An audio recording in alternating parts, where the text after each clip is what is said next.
สักการะย่อยืนเสียงประคมคืนกองโลกา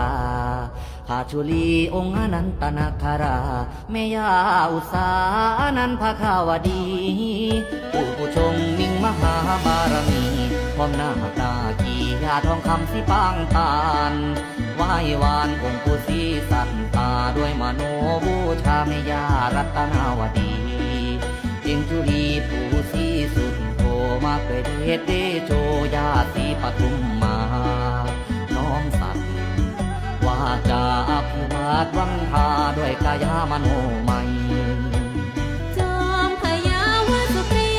ศรีนครเมืองเมืองบาดาลฤทธิฤทธามหาไพศาลในทุกยองยานเสสองธรณีนาคานาคราชมุจรินข้าได้ยมยินสุนเพิงบุญญาองค์นาคายาสมันบวรบารมีเพขจรไปทั่วถิ่นสาองค์แม่ย่ามูรยาริงที่นี่สง่าชมรัศมีพิสุทธิ์ใสเรือเรืองเป็นแสนส่องสุวรรณเฮือมทรงเชี่ยวชาญพระเตืองประเทืองคุณความดีองค์พญาดำแส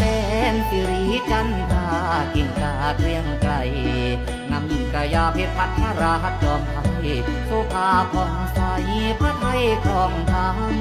ยานาฤมาศเทวีต้องงามล้ำดำแก้วแก่นคำเลือดล้ำศรีวิไลยาอัญญรินทาสินีเทวีเปี่ยมล้นด้วยความดีบารมีอำไพ